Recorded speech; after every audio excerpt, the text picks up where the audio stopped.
Damas y caballeros, ayer grabé uno de los videos más inesperados y sorprendentes en mis 25 años haciendo esto. Y ya estaba a punto de publicarlo. Pero a la sensación se sumó otra sensación. Me refiero tal vez a una aún más escandalosa y sorprendente. Por eso hoy escribí algo más.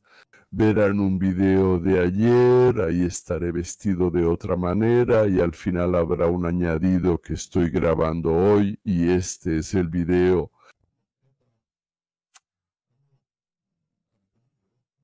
Este material tiene relación tanto con los políticos como con las estrellas, la psicología, Estados Unidos del siglo XXI y los presidentes. En general vean Sensación 1 y luego al final verán Sensación 2. Buenas tardes, al micrófono León Weinstein desde Los Ángeles, California. Yo sinceramente ni siquiera creo en lo que les voy a contar hoy. Pero no es invento, todo está confirmado por hechos, todo está respaldado por videos, audios y muchos otros testimonios. Ni más ni menos. Hoy estamos hablando de que posiblemente a Whitney Houston y a Michael Jackson los mataron y que fue planeado y hecho por la misma persona. Planeado, no sé, pero hecho. Bien, comencemos desde el inicio. Actualmente América no solo sigue la política, y también está en marcha el juicio contra Diddy. Eso significa Sean Combs. Bueno, él es probablemente una de las personas más influyentes en la industria del entretenimiento de América y por lo tanto también del mundo. ¿Por qué este proceso ocupa las mentes y los corazones de millones? Espero que ahora lo entiendan.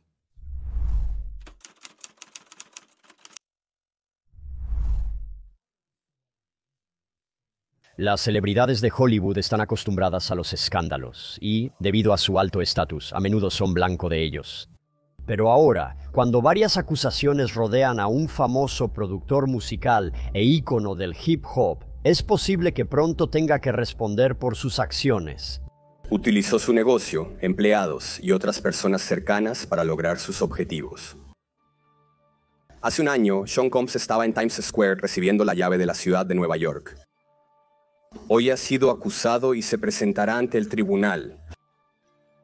El fiscal del Distrito Sur de Nueva York, Damian Williams, habla sobre el Sean Combs de 54 años, también conocido como Diddy, músico, productor y magnate de los negocios, quien se ha convertido en una de las figuras más destacadas del hip hop. Nueva York, lo hicimos. Harlem, lo hicimos. Monteverde, lo hicimos. Bronx, lo hicimos. Vámonos, la llave de la ciudad. Sí. Combs ahora enfrenta un cargo federal por presunta trata de personas con fines de explotación sexual y extorsión. Es decir, Diddy traía chicas a Estados Unidos o las transportaba dentro del país, las explotaba y además protegía a sus colegas en el negocio. ¿Cómo terminamos aquí? Para responder a esta pregunta tenemos que volver a cómo Combs ascendió en la escalera de Hollywood. Justo aquí en la esquina. Adelante, por favor. Diddy nació en Harlem. Después de que mataron a su padre, ingresó a una escuela católica para niños y luego fue a la Universidad Howard. Y fue precisamente entonces cuando empezó a organizar esas fiestas y Diddy siempre fue el alma de la compañía. ¿Qué tal, amigos? Les hablo en vivo desde Londres, increíblemente humilde, agradecido y bendecido. Fui nominado al Grammy. Al final consiguió una pasantía y fue ahí donde comenzó su carrera musical. El galardonado de hoy, el primer rapero masculino en recibir una estrella en el Paseo de la Fama de Hollywood, es Sean Diddy Combs. En el Boulevard de Hollywood, una de las estrellas lleva su nombre. Una estrella en el Boulevard. En 1990, trabaja como director de talentos en Uptown, pero el verdadero éxito le llega 3 años después, cuando funda Bad Boy Entertainment. A partir de ese momento, todo simplemente explota. Firma artistas como productor, entre ellos grandes intérpretes como Notorious B, Seishi, Ashera y Mary J. Blige. Esto es tanto música como moda, con la marca Sean John, de la cual él es el fundador. Literalmente estaba en la cima del mundo cuando se trataba de música. Año 1990. Todo lo que tocaba tenía un verdadero toque de oro. Lo llamaban el chico de oro, convertía en oro todo lo que tocaba.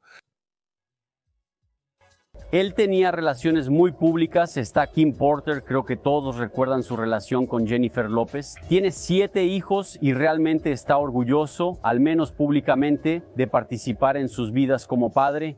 No es un secreto lo destacado que es Combs en la industria musical y del entretenimiento, y no solo gracias a su propio trabajo. Diddy tenía la habilidad de encontrar talentos y conocía el estado de la carrera de cada uno. Cada artista de las listas parecía haber salido de Bad Boy en algún momento. Él crea una imagen de sí mismo que hace que la gente piense que quiere estar en su lugar. Él vive la vida con la que la gente sueña. Todo es glamoroso, viajas por el mundo, descansas en yates, te vistes bien. Era famoso por sus fiestas. El problema es que cuando tienes esa cultura y no hay personas que te digan que no hay límites ni mentores, todo se vuelve cada vez más extremo.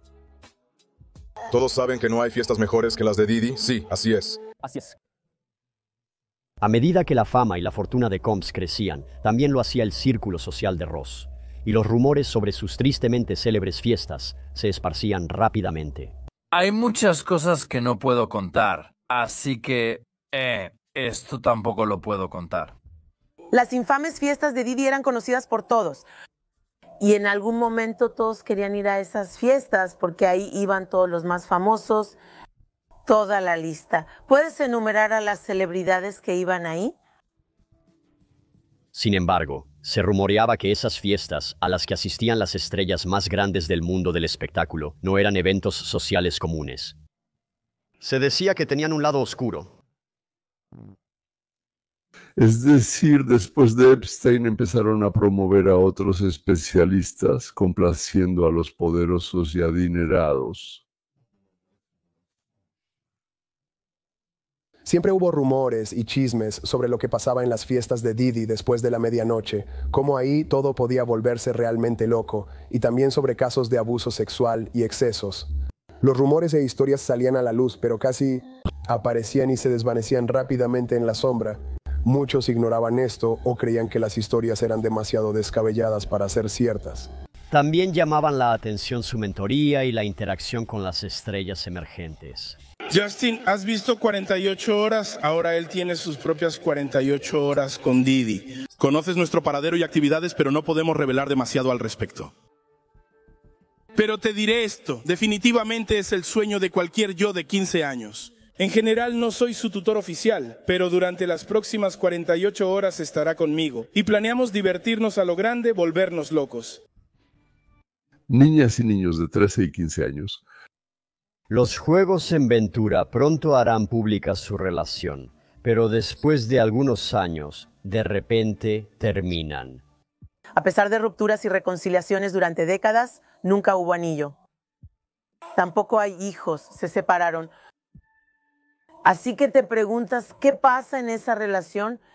Pero incluso a pesar de que su relación terminó, lo que sucedió después sorprendió a todos. A finales de 2023, Ventura presenta una demanda sensacional contra Sean Combs, que lo cambia todo, y no vas a creer de qué lo acusa. Fue con esta demanda presentada por la exnovia de Diddy, con quien pasó 10 años, que realmente comenzó su caída.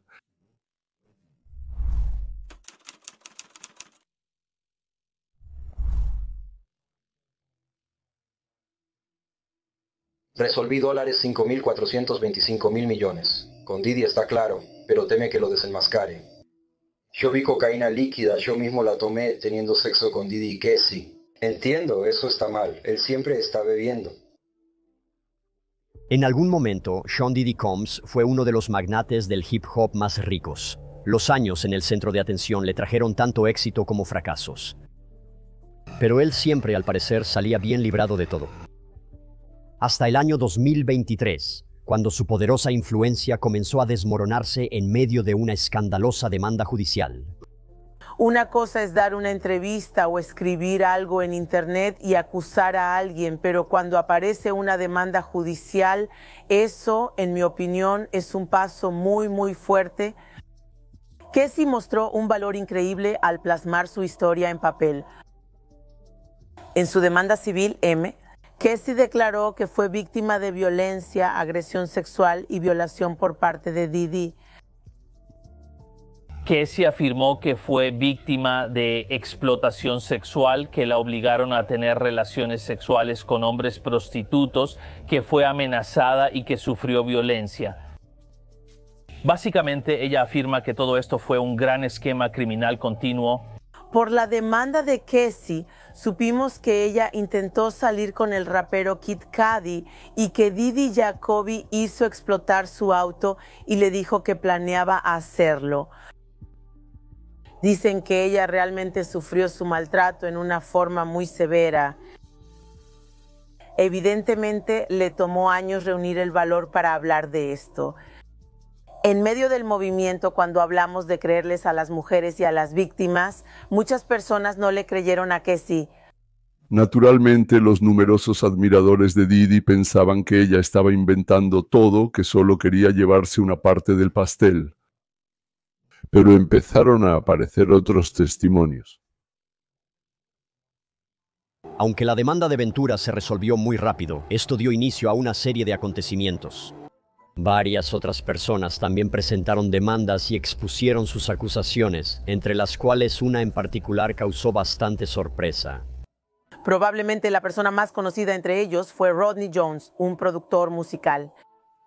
En la demanda civil de Rodney Jones, él afirma que hubo prostitución, trata de personas según el esquema de Rick y posiblemente trata de menores de edad.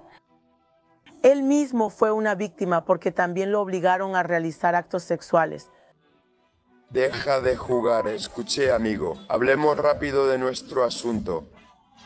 Quiero ese cheque. No hablo de armonía humana, solo como rapero de Vibra. Necesito ese dinero para el lunes. Little Rod рассказывает очень подробно о насилии, угрозах, краже денег у Little Rod'a и о том, как Диди просто выбросил его, считая чудаком-прихлебателем, который просто пытается получить деньги. Pero él confirma las palabras de Casey. Creo que después de que la demanda de Casey fue resuelta, otras personas también empezaron a presentar demandas, con la esperanza de que sus casos también les trajeran un gran pago. Don Richard también afirma que fue testigo de cómo Combs tenía relaciones sexuales con chicas jóvenes. Pero luego siguió el escándalo más sonado. El 17 de mayo de 2024 se publica un video de las cámaras de seguridad del año 2016, en el que al parecer Combs golpea brutalmente a Cassandra Ventura en el pasillo de un hotel. Cuando vieron ese video con ella en el hotel y cómo Didi la golpeaba y le daba patadas en la cara, él realmente le dio una patada en la cara.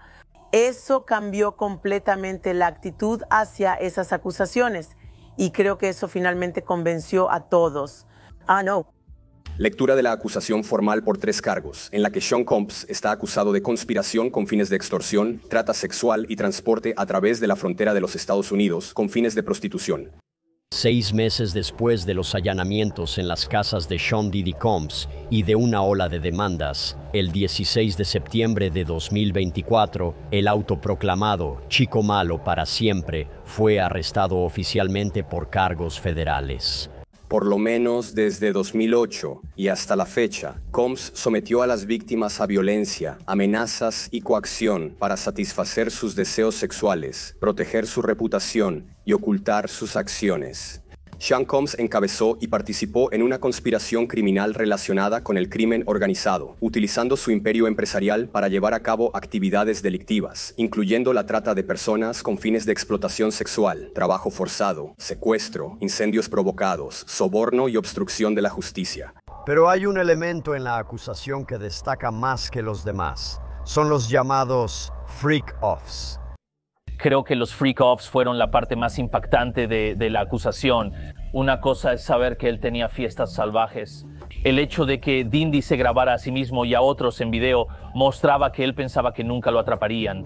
Usó la fuerza, amenazas de usar la fuerza y coacción para obligar a las víctimas a participar en actos sexuales prolongados con hombres que eran trabajadores sexuales comerciales, algunos de los cuales él transportaba a través de las fronteras estatales y a menudo grababa esto en video.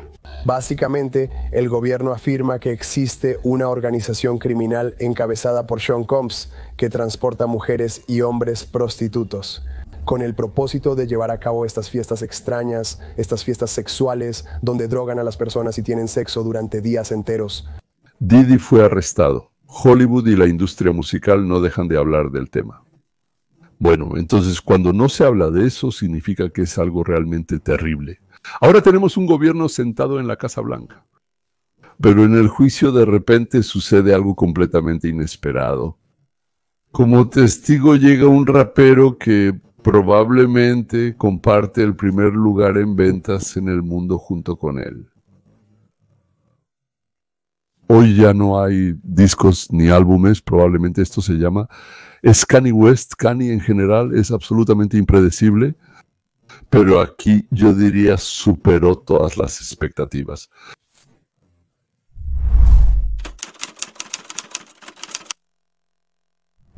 Kanye West solo ¿Qué hizo que el público se volviera loco? de cabeza. Lo que comenzó como un testimonio contra los supuestos crímenes de Diddy se convirtió en algo mucho más explosivo. Kanye acusó a Clive Davis de organizar la muerte de Whitney Houston. El juez estaba atónito, los fiscales no sabían qué decir y el público, silencio. Y nada menos que eso. El caso de tráfico sexual, drogas y corrupción de menores se convirtió en un caso de asesinato de una de las estrellas más queridas y adoradas de Estados Unidos, Whitney Houston. Según Kanye, todo lo que pensábamos que sabíamos sobre el trágico final de Whitney era solo una tapadera, y él afirma que Clive Davis planeó todo esto. En este video vamos a analizar la sensacional declaración de Kanye en la corte, las pruebas que respaldan sus impactantes acusaciones, la siniestra sincronía de la fiesta de Clive antes de los Grammy y por qué Kanye cree que Clive es el verdadero titiritero detrás de los secretos más oscuros de la industria musical. ¿Quieres saber la verdad?, preguntó Kanye quitándose los lentes de sol y mirando fijamente al jurado. Entonces deben saber que no se trata solo de Diddy, todo es mucho más grande, todo se remonta a Whitney Houston, todo se remonta a Clive Davis. Por la sala del tribunal se escucharon exclamaciones de sorpresa.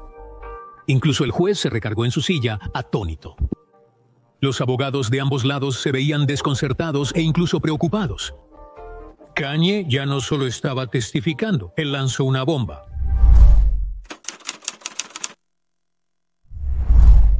Durante 14 años vivimos en una casa grande en un lugar llamado Woodland Hills, que está cerca de Los Ángeles, con 7 habitaciones, una cancha de tenis, una alberca casi del tamaño olímpico y gastos muy altos en el riego del terreno.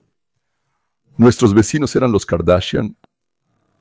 La mayoría de la gente en Estados Unidos y los jóvenes de otros países conocen a los Kardashian, especialmente a la rama más joven de la familia, y a través de nuestra cancha de tenis siempre andaban pasando hacia ellos unas personas, bueno, que desde mi punto de vista eran muy graciosas, chicas y chicos con aros en la nariz, en los labios, en los dientes, con el cabello pintado, tatuajes en partes del cuerpo increíblemente incómodas desde mi punto de vista. Ellos pasaban por nuestra casa porque mi nieto mayor, que en ese entonces tenía 15, tal vez 16 años, era amigo de alguien de la misma edad de la familia Kardashian. Una vez entré a su habitación, nosotros, por así decirlo, vivíamos en el segundo piso y mi hija con su hijo, o sea, ellos vivían en el primero. Y ahí había varias habitaciones, entonces entro, o sea, a su recámara. Y ahí, en la cama, acostado encima, hay un hombre negro, grande, con el cabello teñido. Y en la habitación de al lado había una compañía sentada y estaban viendo algo en la computadora con mucho interés. La compañía de Nika tenía todo ese aspecto de raperos. Entonces, los pantalones bajados hasta el trasero, así para que se vea el corte ahí. Bueno, todo era grande, enorme, gracioso. En la habitación había un olor persistente. La buena marihuana en realidad no es barata. Entonces encontró a Nick borrando la computadora. Lo miró, señaló su dormitorio y le preguntó severamente, ¿quién es este? Entonces, ¿es Kanye? Me respondió mi nieto. ¿Quién es Kanye West? ¿Debo saber quién es? Pregunté. Y por las caras sorprendidas de toda la compañía, entendí que se suponía que debía saber quién era. Después de una pequeña pausa, el nieto intentó explicar, bueno, tú me contaste sobre Miguel Ángel, ¿lo recuerdas? Aquí están, dijo él, señalando con el dedo al grupo reunido. Ellos no conocen a Miguel Ángel, pero todos, excepto tú y tal vez la abuela, todos saben quién es Kanye West. Y entonces recordé, digo, el esposo de Kardashian, ¿no? La gente se rió, entendieron que no estoy tan loco. La siguiente vez vi a Konya en el despacho oval de la Casa Blanca y esta es la tercera vez. Él señaló a través de toda la sala del tribunal y dijo, ustedes siguen preguntando por Diddy como si él fuera el principal, pero no es así, él es solo una marioneta. El verdadero titiritero es Clive Davis. La sala del tribunal estalló. Desde el punto de vista legal, el equipo de Diddy presentó objeciones, pero Kanye no se detenía. Su voz se volvía cada vez más fuerte y tensa. Mencionó el fin de semana de los Grammy de 2012, la muerte repentina de Whitney Houston y la tristemente célebre fiesta de Clive Davis en la víspera de los Grammy, que continuó apenas unos pisos debajo de su cuerpo sin vida. ¿Quieres decir que una persona muere arriba y tú haces una fiesta abajo? Eso no es un tributo, eso es un ritual. No creo que en el mundo del entretenimiento haya habido un acontecimiento más grande que lo que Kanye hizo en la corte. Bueno, tal vez cuando una tras otra las estrellas del cine estadounidense contaban que consiguieron los papeles que las hicieron famosas en todo el mundo. En la cama de Harvey Weinstein, por cierto, mi tocayo, y Tim no es pariente. ¿Harvey las llevó ahí? No, no las llevó. Hacían fila, soñaban con que las llamaran, con que las invitaran, soñaban con la fama, el dinero, soñaban con el lujo y esperaban el dedito de Harvey señalándolas y corrían nerviosas, quitándose la poca ropa que les quedaba. Pero ahora ya no es sexo, ya es asesinato.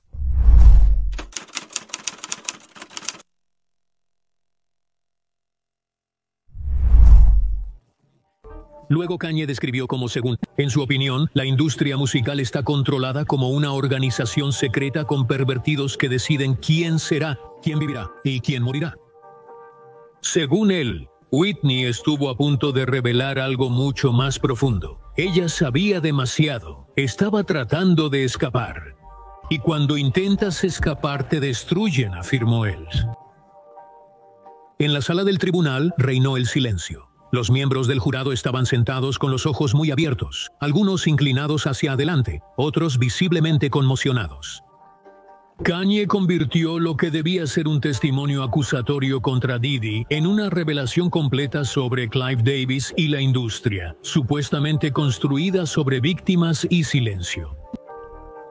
Al abrir esa puerta, Kanye se negó a cerrarla.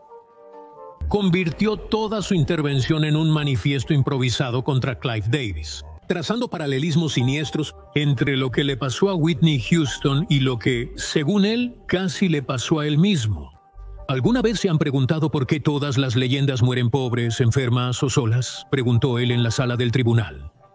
Porque nunca controlaron su propia vida. Fueron manipulados, dirigidos, empujados y cuando se salían del camino, los eliminaban. No puedo imaginarme lo que estaba pasando en la sala del tribunal. Como aquellos que estuvieron ahí, captaban cada palabra, tratando de recordarlas para luego contarlas toda la vida. Kanye luego relató los eventos del 11 de febrero.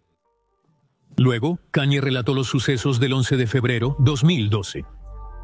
Él les contó a los miembros del jurado cómo encontraron a Whitney boca abajo en la bañera, cómo los paramédicos llegaron demasiado tarde y cómo Clive Davis continuó su fiesta solo un piso abajo. Eso no fue dolor, eso no fue respeto, eso fue arrogancia. Fue una demostración de poder en todo su esplendor, dijo él. Él afirmó que Whitney intentó advertir a los demás. Kanye se refirió a un video viral en el que Whitney interrumpe una entrevista 2 días antes de su muerte. Le susurra algo a Brandy y, supuestamente, pronuncia la palabra «se ahogó». ¿Tú crees que ella no lo sabía?, preguntó. Kanye, ese grito de auxilio no fue atendido por nadie. Luego él presentó una afirmación aún más preocupante. Según Kanye, unas horas antes de su muerte, Whitney llamó a alguien cercano y dejó un misterioso mensaje de voz.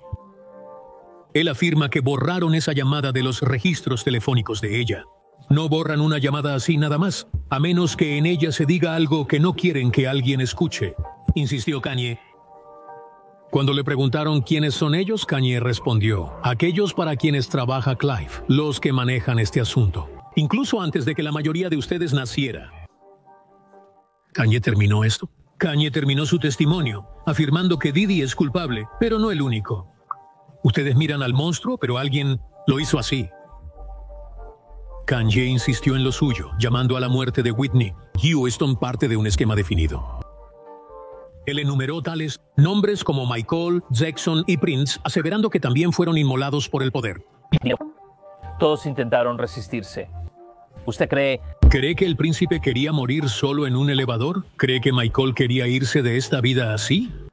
Sí, ya basta, dijo él. Kanye afirmó que Whitney fue silenciada porque se negó a quedarse callada. Ella tenía sus propios demonios, pero ella intentaba salir adelante, estaba haciendo planes, contactando gente, grabando algo, ella planeaba empezar a hablar. Luego acusó a Clive Davis de controlar su catálogo, su reputación y al final su herencia. Kanye ejemplificó cómo los lanzamientos póstumos de Whitney aumentaron drásticamente las ventas, mientras la fortuna de Clive seguía creciendo. Muerta valía más que viva, y ellos lo sabían, dijo él. Mencionó a Bobby Christina, hija de Whitney, quien falleció en circunstancias muy similares. Circunstancias: la misma bañera, las mismas drogas, el mismo silencio, dijo Kanye con voz temblorosa. Si eso no es una regularidad, no sé qué lo es. En la sala de la galería reinó el silencio. Según los informes, un miembro del jurado se emocionó hasta las lágrimas. Kanye terminó con las palabras: pueden llamarme loco, pueden decir que estoy exagerando, pero pregúntense, ¿cuántas coincidencias se necesitan para que se forme una conspiración? Cuando bajó del estrado, toda la sala del tribunal quedó inmóvil. Diddy miraba al vacío y sus abogados estaban visiblemente conmocionados. ¿Y el público? Ya estaban difundiendo las palabras de Kanye como un incendio forestal. Whitney Houston, ícono, voz de América, corazón de la nación, alma y dolor, un talento asombroso. Cuando las declaraciones de Kanye West contra Diddy continuaron, el asunto tomó un giro impactante y completamente inesperado. Inicialmente centrado en una red de acusaciones de abuso, control y trata de personas, Kanye cambió el tema abruptamente. En la sala del tribunal reinó el silencio. Él se inclinó hacia el micrófono y dijo con tono serio: seamos honestos, Diddy no es quien mueve todos los hilos. Aquí todo es mucho más profundo, mucho más profundo. Estoy hablando de Clive Davis. Ese nombre sonó como real. Bomba pop. Se oyeron exclamaciones de sorpresa en la sala. Incluso Diddy, que antes se había estado moviendo nerviosamente durante la presentación, se quedó quieto y con una expresión atónita se volvió hacia sus abogados. Por un momento, pareció que el tiempo en la sala del tribunal se detuvo en un tenso silencio. Kanye prosiguió, con voz más firme. Él comenzó a contar sobre lo que llamó oscuro, el flujo en la industria musical del que la misma Whitney Houston intentó escapar. Whitney sabía, afirmaba Kanye. Ella intentó irse, intentó hablar, y todos ustedes saben lo que pasó después.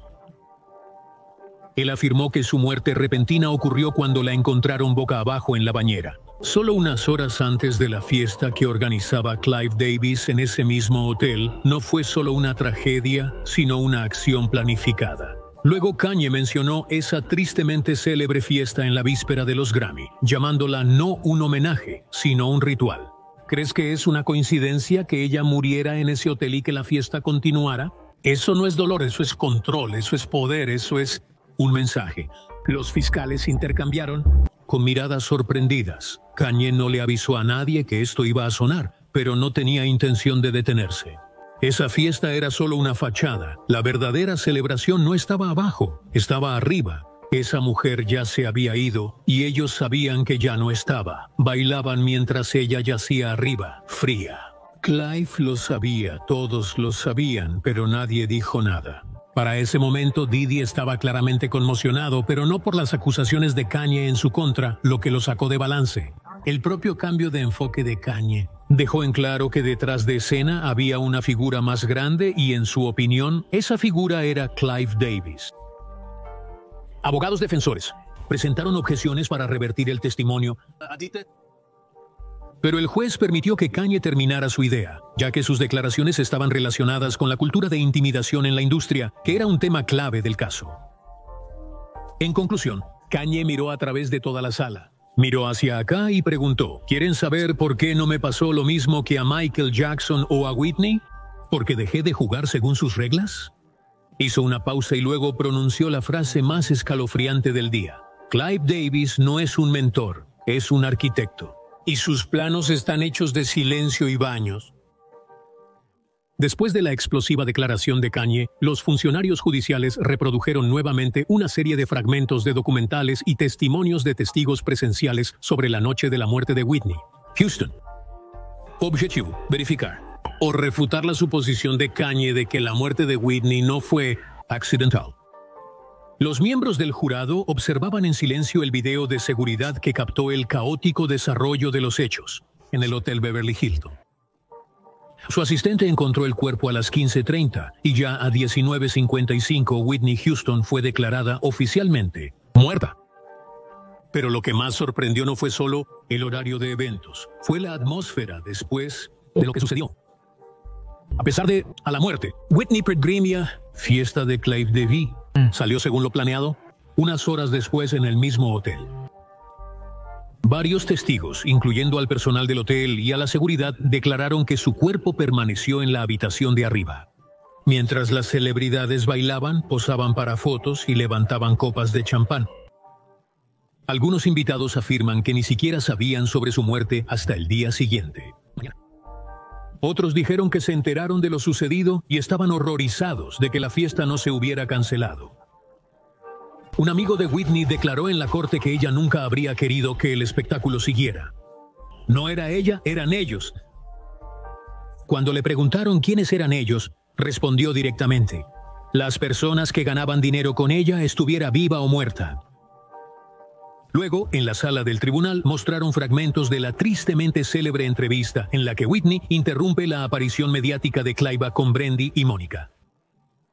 Las imágenes, mostradas apenas 2 días antes de su muerte, captaron a Whitney entregándole una nota a Brandy y repitiendo varias veces la palabra ahogarse. Los espectadores estaban impresionados. Uno de los expertos analistas les dijo a los miembros del jurado que tal repetición en este contexto podría indicar una premonición o miedo. Como si ella lo supiera, dijo él. Las primeras declaraciones de Kanye empezaron a parecer no solo un estallido salvaje de emociones, sino más bien un vínculo de conexión.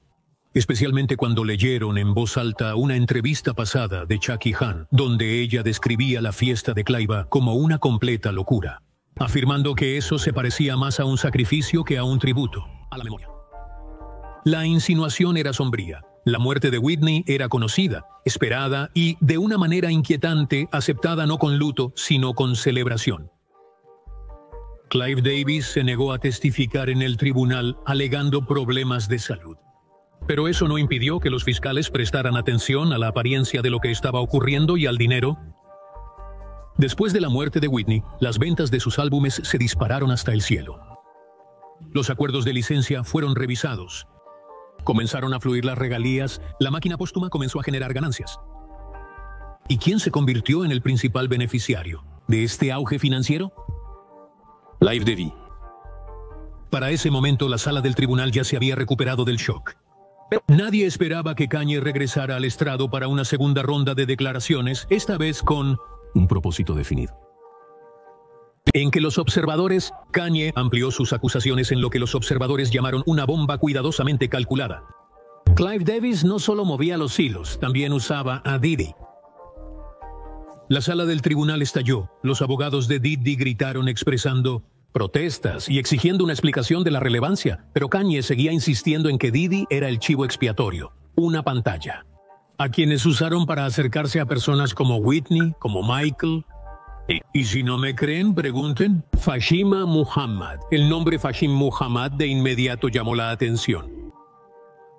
El ex jefe de seguridad tanto de Michael Jackson como de Diddy, Fajim, ya había sido mencionado en la demanda civil de Lil Rod como una persona capaz de hacer desaparecer a la gente y problemas. Kanye afirmó que Fajim no era simplemente un guardia. Él era un curador, una persona, quien con una precisión asombrosa pasó del círculo de Jackson al círculo de Diddy.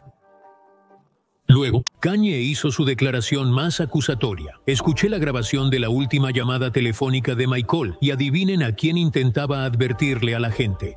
No sobre el Dr. Moody, no sobre Sona, sino sobre Clive Davis. Se escucharon suspiros de asombro en la sala. Según Kanye, en las últimas semanas de la vida de Michael, se volvió paranoico. Y con razón, creía que lo vigilaban y grababan, y que lo controlan.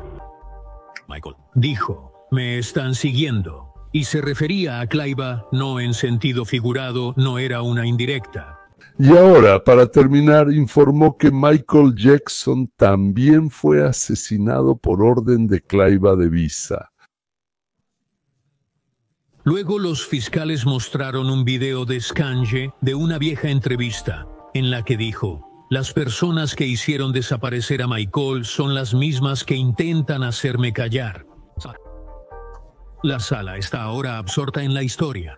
Kanye observaba cómo los lazos entre figuras influyentes de la industria, curadores y muertes inexplicables empezaban a parecer no solo especulaciones, sino algo mucho más siniestro. ¿Era esta una teoría de conspiración o el último intento desesperado del artista por recuperar la verdad? Ahora, esta pregunta se planteaba ante el jurado.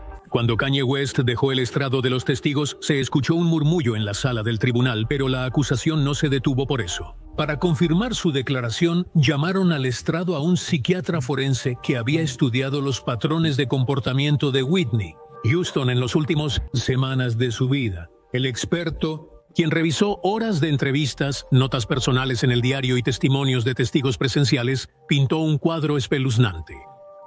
Ella mostraba signos de paranoia extrema, declaró el experto. Ella estaba convencida de que la estaban vigilando, que su teléfono estaba intervenido, que la estaban persiguiendo. Luego la acusación incluyó un fragmento de la entrevista de Bet Taishachit Benat Satogo, del año que anteriormente había pasado desapercibido, donde Whitney dice: quieren hacerme callar, que guarde silencio. Cuando le preguntaron quiénes son ellos, Whitney se negó a dar nombres, pero sus ojos lo decían todo. En ellos había un miedo que ninguna fama podía ocultar. Aparece triste, conocido. Entrevista con Brandy, que vuelven a mostrar. Whitney entrega una nota misteriosa a la cámara solo 2 días antes de su muerte. Muchos años, por mucho tiempo, los fans se preguntaron qué decía la nota. Ahora Kanye West afirma que habló con alguien cercano a Brandy, quien le contó que Whitney fue quien lo escribió. No confíes en Clive, necesito ayuda.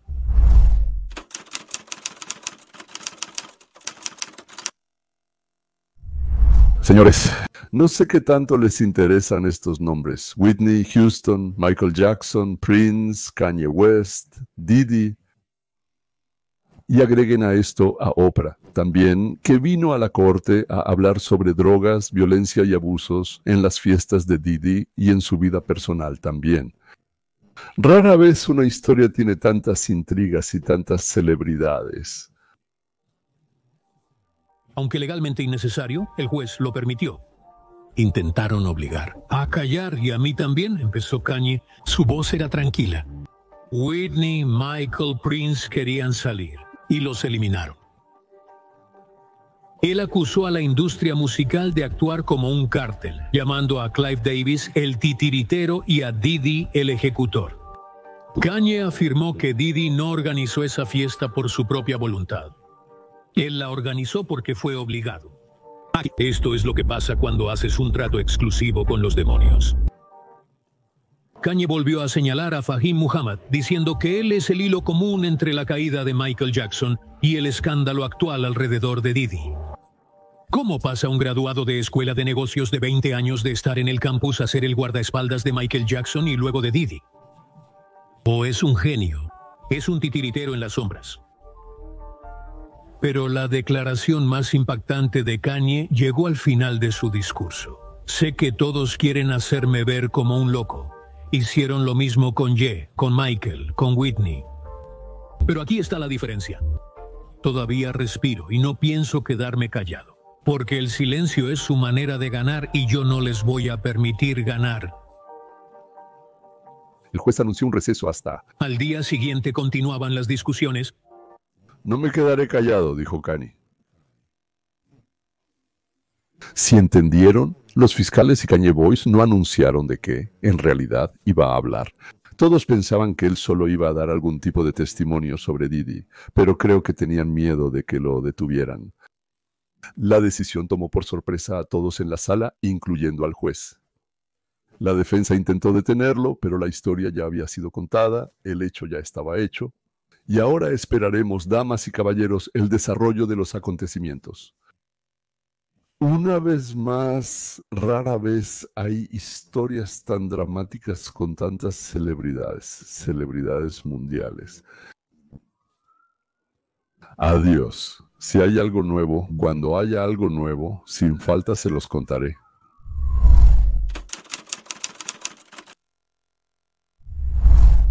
Y aquí llegó algo nuevo y enseguida se los cuento. Comencemos con la entrevista de Obama sobre su tercer mandato, de la que recordó Benny Johnson. ¿Desea tener un segundo o tercer mandato ahora? ¿Sabe, si pudiera arreglar todo de tal manera que tuviera un doble, hombre o mujer, y que esa persona tuviera un auricular en el oído, y yo simplemente estaría sentado en mi sótano, en pants, revisando materiales, y podría irle soplando las respuestas mientras que otra persona se encargaría de toda la charla y las ceremonias? Eso me vendría bastante bien. Vaya. Es un reconocimiento increíble y muy significativo. Es sorprendente cómo estas personas siempre tienen que estar en el centro de atención. Definitivamente tienen que presumir de esto. Esa es la esencia de la banalidad del mal, frente a tus ojos. Es decir, la historia con Biden fue planeada y realizada por alguien, bueno, ya sea bajo la dirección o con la participación de Barack Obama. Pero sigamos adelante. Hablamos sobre esclavas sexuales, sobre violaciones grupales, sobre drogas y al final sobre asesinatos. Quizás todo esto sea verdad. Bueno, quizás no, pero sigamos viendo. El hilo se desenrolla por ahí. Este es el video que les voy a mostrar. La grabación se hizo en 2018, es decir, en el año 2018. Está claro que esto es durante la administración del presidente número 45, actor de Hollywood. Terrence Howard afirma que unos hombres prostitutos contratados, después de recibir una buena dosis de drogas, tuvieron sexo con el basquetbolista LeBron James y el expresidente Barack Obama. Así es, Jay-Z es cantante y hay muchos otros.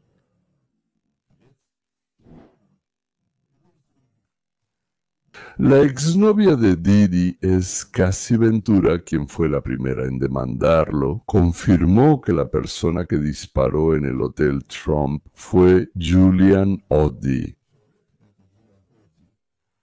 Ese era un esclavo sexual contratado por Diddy. Y que Diddy, Hillary y Barack discutieron cómo podrían matar a Donald. Lo que significa que el que disparó fue ese mismo Jonathan Oddi. Él trabajaba para Diddy como prostituto, tanto para él como para atender a otros, siendo tanto receptor como proveedor de ese servicio. Y con esa misma, la que presentó la demanda junto con Ventura, también significa que por encargo de Didi se le pagaba. El asunto empieza a volverse completamente fuera de lo común, ¿verdad? Este es un hombre llamado Jonathan Oddi. Él fue bailarín en los Chippendales, un artista para adultos, por decirlo de manera educada. Él fue al campo de golf de Trump en Miami y, según su propio testimonio, le disparó a una lámpara de araña tratando de llamar la atención de Trump. El testimonio está en video, les sugiero verlo. Está disponible para que lo vean ustedes mismos. Por razones desconocidas, Jonathan Oddi no logra llevar el caso a la corte. Según su testimonio, disparó en el campo de golf de Trump para llamar su atención sin herir a nadie. ¿Por qué? Él dijo que existe una cábala que intenta matar a Trump. Bueno, antes de que pasemos a esa afirmación, veamos otra declaración muy interesante que hizo de inmediato.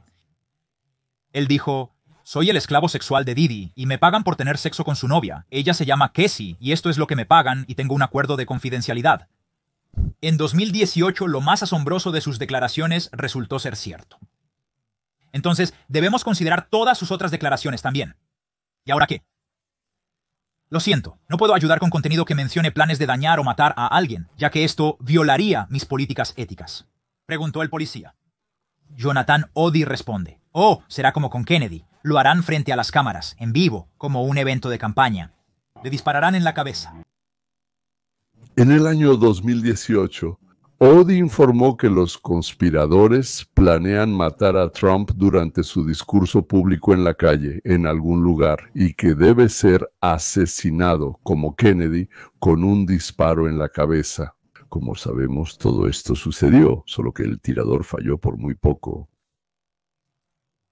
Él cuenta que Obama y Hillary forman parte de un culto satánico depredador, parecido al de los Illuminati. Él explica cómo sabe esto. Yo lo escuché, eso significa, dijo Oddi, porque Didi habló de eso por teléfono conmigo presente y yo estaba en su cama. Bueno, ya sienten la oleada de adrenalina, se pondrá aún mejor. No en vano esperaron el episodio final del video. Sí, miren, si saben inglés, señores, busquen y vean a Benny Johnson. Él de vez en cuando tiene programas fantásticos. Aquí hay una pequeña pieza muy interesante. Aquí hay un fragmento muy interesante de un abogado que apareció en News Nation y dijo: he visto grabaciones con las estrellas más importantes, con las estrellas de primer nivel. ¿Qué significa eso? ¿En las orgías de Didi con las estrellas más importantes? Ella nos está revelando mucho más que solo sobre Didi. ¿Qué? Esperen un segundo. Bueno, Didi realmente es una gran celebridad. ¿Qué significa mucho más famosos que Didi? ¿De qué puedes hablar tú en realidad? Un video porno en el que supuestamente Didi está con estrellas aún más famosas, ahora está circulando de mano en mano. Eddie Griffin, un comediante famoso, dice que Didi está muerto, que no saldrá vivo de la cárcel después de ser arrestado por tráfico de personas con fines de explotación sexual. ¿Sobre quién puedes tener tal material comprometedor para que te hagan un Epstein? Bueno, sabemos que Epstein tenía material comprometedor sobre Bill Clinton, 27 viajes diferentes a la isla. Hillary Clinton también fue allí, y todos entendemos lo que le pasó a Epstein. Entonces, ¿quién podría ser? ¿Quién podría ser? Una explicación para quienes la perdieron anteriormente. También Epstein Didi traía chicas muy jóvenes, les ofrecía drogas a ellas y a las personas importantes, y luego organizaba encuentros sexuales de cualquier número con cualquier número. ¿Quién podría hacer esto? ¿Qué relación hay entre Didi y Barack Obama? Quiero regresar un poco al pasado, al año 2020, cuando le hicieron una entrevista a Didi sobre qué tan peligroso era Donald Trump. De hecho, podemos regresar aún más atrás, y lo haremos para hablar de cuánto tiempo Didi fue utilizado como una herramienta por el Partido Demócrata, y por qué eso no tiene ningún sentido. Pero quiero empezar con el uso más reciente de Didi, porque en el año 2024 lo sacaron del juego. No se preocupen, fue reemplazado por Liza Aproy y Beyoncé. Por supuesto, Beyoncé también estuvo en esas fiestas. ¡Qué gracioso! Solo unas cuantas etapas de separación. En el año 2020, Diddy habló en un evento y dijo que a los hombres blancos como Trump hay que expulsarlos. Interesante, ¿quién estaba detrás de esto? ¿Listos? Si esta persona es elegida, ya no nos quedaremos al margen permitiendo que nos maten. No le tememos a nadie, nos alzamos y nos hacemos oír. Estamos al borde de una guerra racial. A los hombres blancos como Trump hay que expulsarlos. La gente blanca como Trump debe desaparecer, debe ser expulsada. Y aquí, por cierto, la aún desconocida Dina entrevista al aún desconocido Barack Obama, quien en ese momento era candidato al Senado. Es decir, nadie lo conocía mucho antes de que nosotros supiéramos de él. Yo, Barack Obama, soy candidato al Senado de los Estados Unidos por Illinois. Convertirte en un senador demócrata afroamericano es un gran acontecimiento, realmente lo es. Bueno, por supuesto. Saben, en nuestro país hay 100 senadores de los Estados Unidos de todo el país, y ahora mismo ninguno de ellos es afroamericano. Por eso, parte de nuestro objetivo es romper esa barrera y asegurar que los afroamericanos, latinoamericanos y más mujeres estén incluidos en este proceso. El Senado de los Estados Unidos toma decisiones sobre temas cruciales como la guerra, la paz y el gasto de los impuestos. Digo que esto es un gran acontecimiento porque demuestra que el proceso electoral funciona si las minorías y los jóvenes participan. Las personas privadas de derechos electorales, que normalmente no votan, pueden hacer cambios y transformar el panorama político. ¿Está de acuerdo? Absolutamente. Escuche, usted sabe, es una fuerza inspiradora para la juventud en todo el país. No, me recuerda a la cooperativa Ocero. Y ahora empezará a parecerse a un baño con chicas desnudas. Y solo quiero decir cuánto valoro a Puff Daddy por el trabajo que hace, porque él no tiene ninguna obligación de hacerlo. Pero eso es parte de por qué es tan importante, retribuir a la sociedad. Antes que nada, aplaudimos. Y quiero disculparme por no sudar, pero simplemente lo hago tan seguido. Soy increíble y quiero que todos lo sepan. Todos los que entrevisto sudan y yo ni me limpio la frente, soy genial. Quiero disculparme, no busco desprestigiarte, solo que soy increíblemente genial. Él lleva una camiseta. Te digo, si él estuviera usando una de esas prendas de diseñador modernas que él mismo diseña, también estaría sudando, igual que yo. Ya. Mira cómo brillas, mira cuánto estás sudando. Lo que aprendimos en el caso de Diddy es que estas orgías de varios días de Diddy estaban obsesionadas con cuánto sudaba la gente, cuánto brillaban. No lo sé. Sí, disculpen, eso es asqueroso. Pero eso es precisamente lo que estamos descubriendo en el juicio. Él siempre está obsesionado con quién suda y brilla, por eso había tanto aceite para bebés allí. Además, el aceite para bebés se usaba para introducir la droga de la violación en el organismo sin pastillas durante la visita. Sean Diddy Combs tomaba drogas todos los días, que estaban en forma de Obama. Disculpa, ¿qué acabas de decir? Está bien, sigamos y leamos. Según el narcotraficante Diddy, él no solo pedía drogas en forma de Obama. Tenemos sus fotos. Aquí están, mire por mi ventana al cliente. ¿De acuerdo? Esas eran exactamente las drogas que Diddy había solicitado.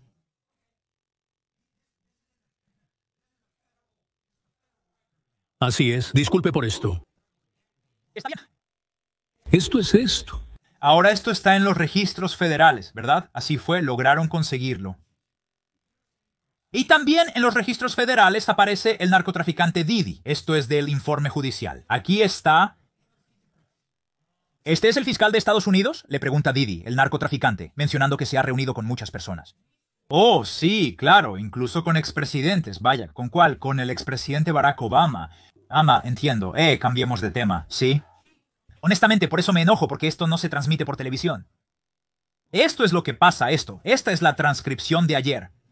¿Alguna vez recogiste drogas para Comsa? Oh, sí, todo el tiempo. Una cosa, luego otra, y así sucesivamente. El gobierno federal cerró todo de inmediato al enterarse de que el narcotraficante Diddy se reunió con Obama. Sean Diddy Combs consumía drogas en forma de Obama todos los días.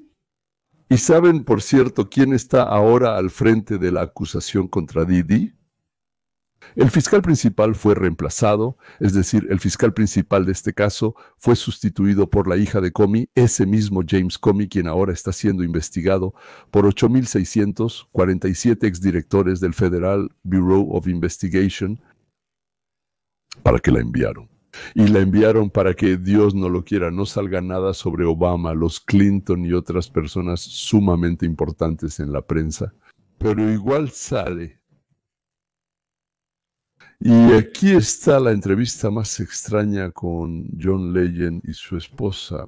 El reportero le preguntó a John, ¿cuál es el lugar más extraño donde has tenido sexo? Su esposa tomó la iniciativa. La mejor historia probablemente es la con Obama. John, ¿qué te ocurre, por favor, Dios? John, ¿de qué habla tu esposa? No lo sé. Esa cosa con Obama, ¿cómo es eso? No vamos a hablar de eso. ¿Qué es esa cosa con Obama? Y el último cuadro de Benny.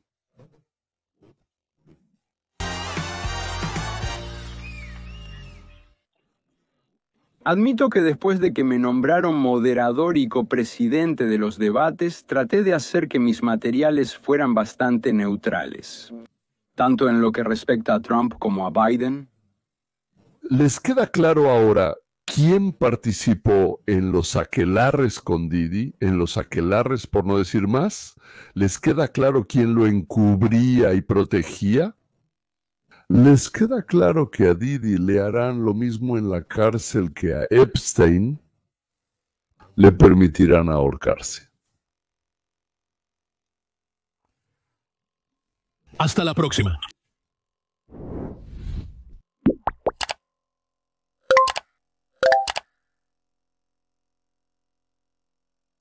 Continuará.